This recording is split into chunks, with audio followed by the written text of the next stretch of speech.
तो ये जितने भी मैंने आपको स्टेजेस बताई हैं ये हर एक मेंटेनेंस केस में ऐसी ही मिलेंगी आपको। स्लाइटली अप एंड डाउन हो सकती है चीज़ें, लेकिन ये रहेंगी चीज़ें सारी।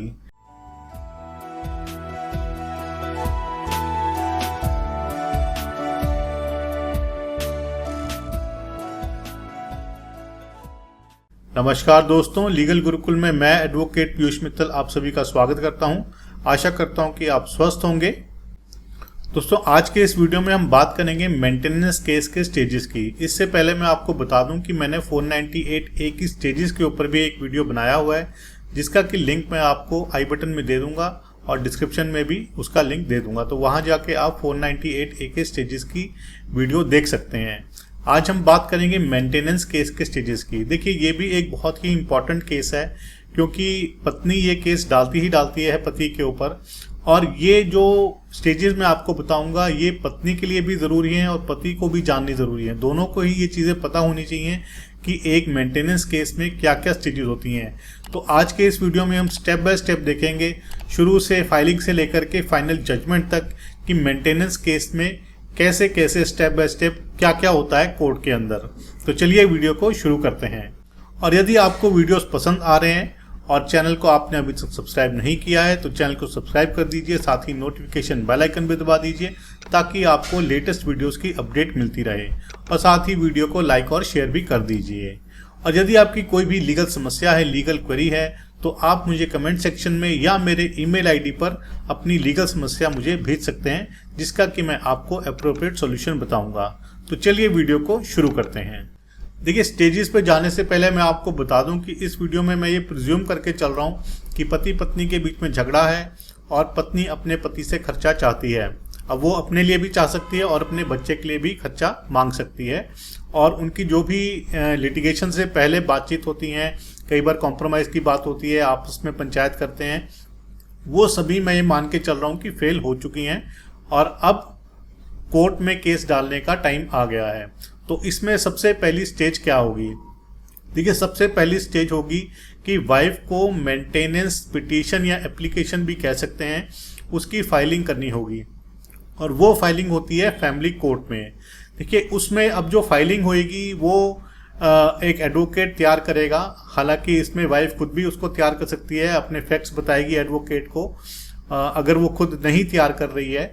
और एडवोकेट उसके फैक्ट्स लिख के, जो भी लीगल पॉइंट्स होंगे उसके हिसाब से लिख के सारी ड्राफ्ट करके वो फाइल करेगा। और उसमें जो भी सर्कमस्टांसिस हैं, उसमें जो भी क्लेम मांगा गया है कि पत्नी क्या क्लेम कर रही है, उसमें पत्नी को अपने एक्सपेंडिचर्स भी बताने पड़ेंगे और अपनी इनकम भी बतानी पड़ेगी, और उसने क्या मांगा है, क्या प्रे कर रही है और क्यों वो इस स्टेज पे पहुंच गई है कि उसको मेंटेनेंस एप्लीकेशन फाइल करनी पड़ रही है।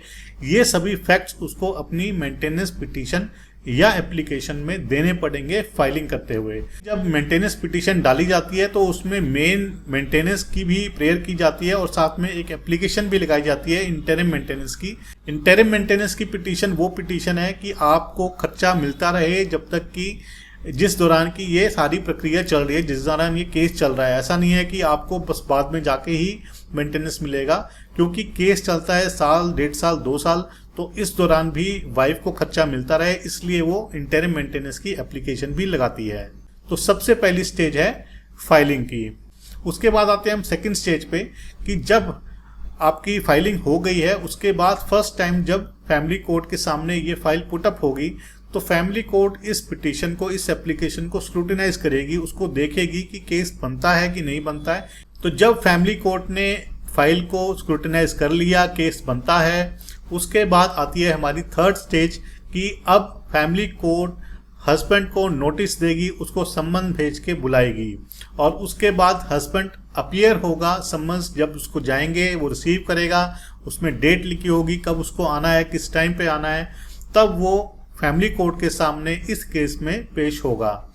जब भी हस्बैंड पेश होगा उसके बाद जो स्टेज आती है वो आती है मीडिएशन एंड कॉन्सिलिएशन की। देखिए, अब ये स्टेज है क्योंकि अब हस्बैंड और वाइफ दोनों ही कोर्ट के सामने खड़े हैं, उनके एडवोकेट्स भी हैं। तो ऐसे में ऑनरेबल सुप्रीम कोर्ट की गाइडलाइंस हैं कि जो भी मैट्रिमोनियल केसेस हैं उनको मीडिएशन या कॉन्सिलिएशन से सेटल किया जाए, उनको रिकंसाइल किया जाए, कोशिश की जाए कि वो रिकंसाइल हो जाएं। तो ऐसे में फैमिली कोर्ट दोनों के सिग्नेचर्स लेती है एक फॉर्म पे, जिसमें कि मीडिएशन और कॉन्सिलिएशन का फॉर्म होता है, और दोनों पार्टीज को एक मीडिएटर के पास भेजते हैं जो कि उनकी आपस में बातचीत कराएगा। हो सकता है कि 1 बार, 2 बार, 3 बार, जैसा भी उसको ठीक लगता है या पार्टीज को जैसा ठीक लगता है उसके हिसाब से मीडिएशन उनकी होती है, रिकंसिलिएशन की एफर्ट्स होते हैं।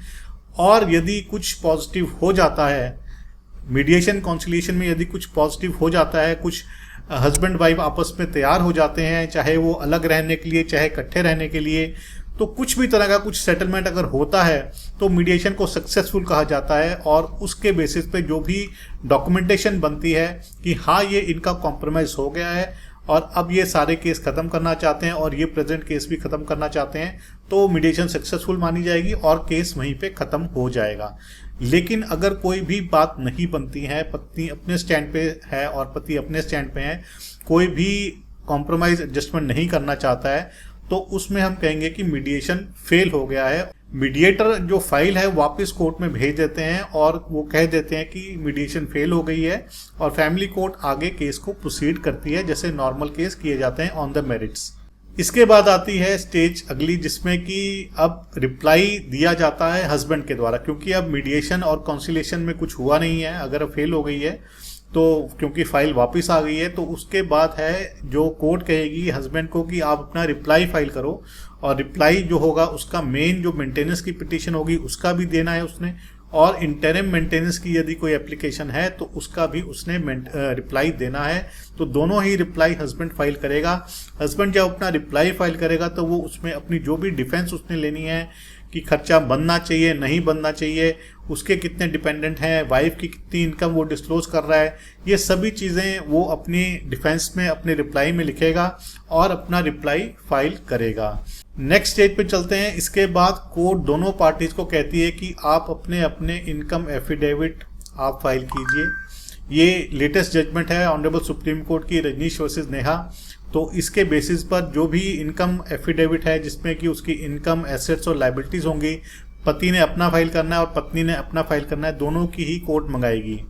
हालांकि इसमें यह भी एक कई बार आ जाती है कि जब वाइफ फाइल करती है अपनी पिटीशन या इंटरिम मेंटेनेंस की पिटीशन, उसको उसके साथ ही फाइल करनी चाहिए अपनी एफिडेविट भी।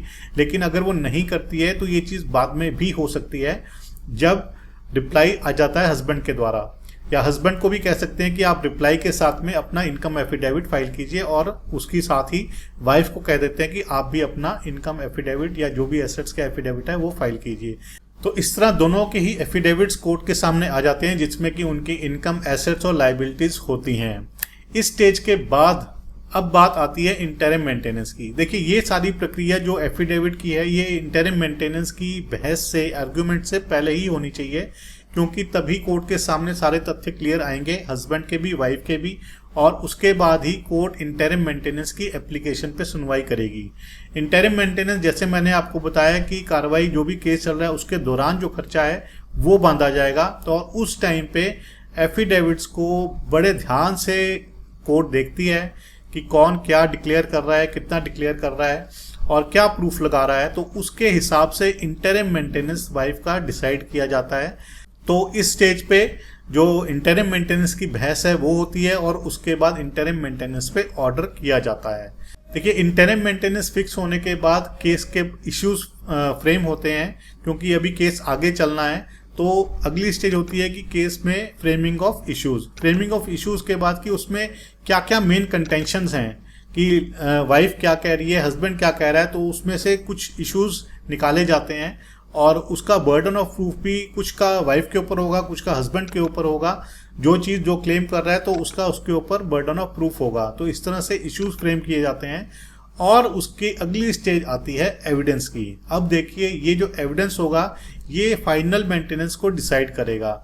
एविडेंस की स्टेज पे सबसे पहले एविडेंस होगा वाइफ का, यानी कि पिटिशनर का। वो अपने एविडेंस लेके आएगी, अपनी गवाही कराएगी, खुद की कराएगी, अगर किसी और की करानी है तो किसी और की भी करा सकती है। और उसमें अपने जितने भी डॉक्यूमेंट्स उसने टेंडर करने हैं, एग्जिबिट करने हैं, तो वो सारे अपने डॉक्यूमेंट्स वगैरह लेके आएगी एफिडेविट की फॉर्म में भी, और जो भी डॉक्यूमेंट्स हैं उनको अटैच करा के लेके आएगी और कोर्ट के सामने पेश करेगी और टेंडर करेगी गवाही में।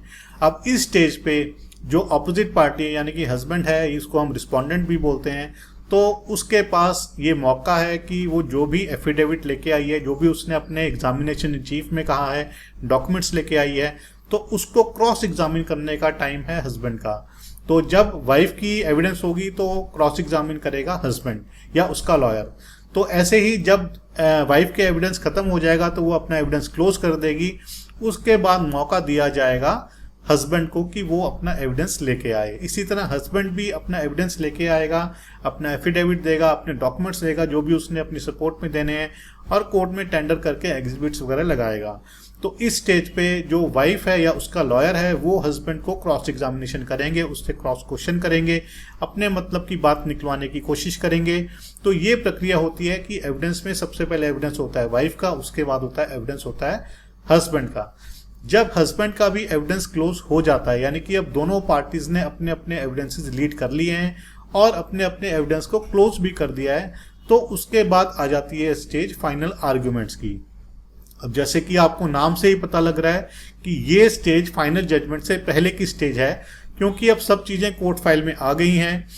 दोनों एडवोकेट्स प्रिपेयर करते हैं अपनी आर्ग्यूमेंट्स को, और फाइनली आर्ग्यूमेंट्स होती हैं कि क्या केस है, क्या मेंटेनेंस बनना चाहिए, क्या नहीं बनना चाहिए, क्या डॉक्यूमेंट्स हैं, डॉक्यूमेंट्स के हिसाब से कितना होना चाहिए। फाइनली आर्ग्यूमेंट्स जो हैं एविडेंस के बेसिस पे, डॉक्यूमेंट्स के बेसिस पे एडवोकेट्स कोर्ट को एड्रेस करते हैं, और फिर उसके बाद जो लास्ट स्टेज आती है वो है फाइनल जजमेंट की। देखिए, इसमें यह भी जानने की जरूरत है कि जरूरी नहीं है कि फाइनल आर्ग्यूमेंट्स के दिन ही आपका फाइनल जजमेंट डिलीवर हो जाएगी। तो हो सकता है कि कोर्ट आगे की डेट लगा दे, फाइनल आर्गुमेंट सुन ले और उसके बाद डेट लगा दे फाइनल ऑर्डर की या फाइनल जजमेंट की। तो जिस दिन की वो डेट लगाएंगे उस दिन आपको फाइनल जजमेंट कोर्ट देगी, प्रोनाउंस करेगी। तो ये स्टेजेस हैं मेंटेनेंस केस में, फर्स्ट से लेकर आखिरी हमने डिस्कस करी। तो ये जितने भी मैंने आपको स्टेजेस बताई हैं ये हर एक मेंटेनेंस केस में ऐसी ही मिलेंगी आपको। स्लाइटली अप एंड डाउन हो सकती है चीज़ें, लेकिन ये रहेंगी चीज़ें सारी। कई बार डिजॉइंडर रेप्लिकेशन मंगा लेते हैं, कई बार अलाउ कर देते हैं, कई बार नहीं अलाउ करते हैं। तो इस तरह की छोटी मोटी चीज़ें वो जो हैं ऊपर नीचे हो जाती हैं। लेकिन जो मैंने आपको बताया है ये स्टेजेस यही हैं। कहीं भी आप जाके मेंटेनेंस केस को आप लड़ लें या डिफेंड कर लें या आप फाइल करेंगे तो आपको यही स्टेजेस मिलेंगी। तो ये था वीडियो जिसमें हमने डिस्कस किया कि मेंटेनेंस केस की स्टेजेस क्या हैं। यदि आपको वीडियो पसंद आया तो वीडियो को लाइक और शेयर ज़रूर कीजिए। अगली बार हम फिर मिलेंगे एक नए वीडियो के साथ, एक नए टॉपिक के साथ। तब तक के लिए धन्यवाद। जय हिंद।